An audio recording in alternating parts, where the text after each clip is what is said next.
احكي لك بصدق، ويعني بصدق امس تندمت. البارحه تندمت. ليش البارحه؟ لان صار موقف جعلني اعيد النظر بكل حساباتي. يعني انا ايش قد كانوا ياذوني، والله اخذ دائما مبدا، اكو قول الشاعر يقول بنو قومي هم قتلوا اميمه اخي فان رميت يصيبني سهمي. ذول اخواني واشتغلت وياهم، منهم وبيهم وهم مني وبيا. امس تندمت لان صار موقف اذاني والمني. كانوا النساء في مجلس النواب معترضين على الإساءة اللي بدرت من المتحدث باسم كتلة المواطن.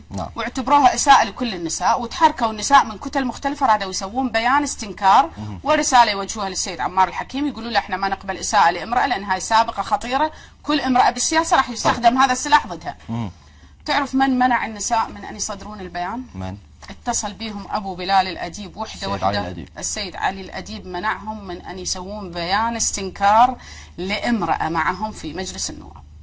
هنا شعرت بالندم.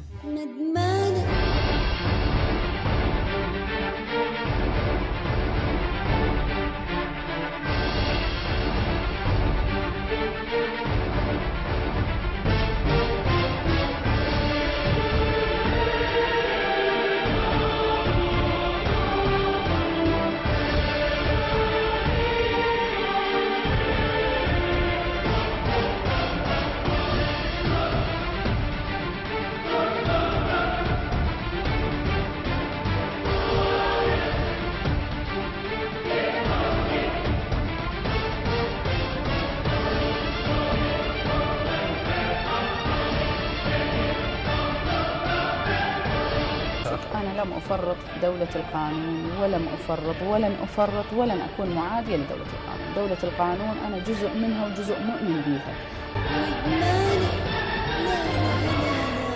لا مش ندمانة.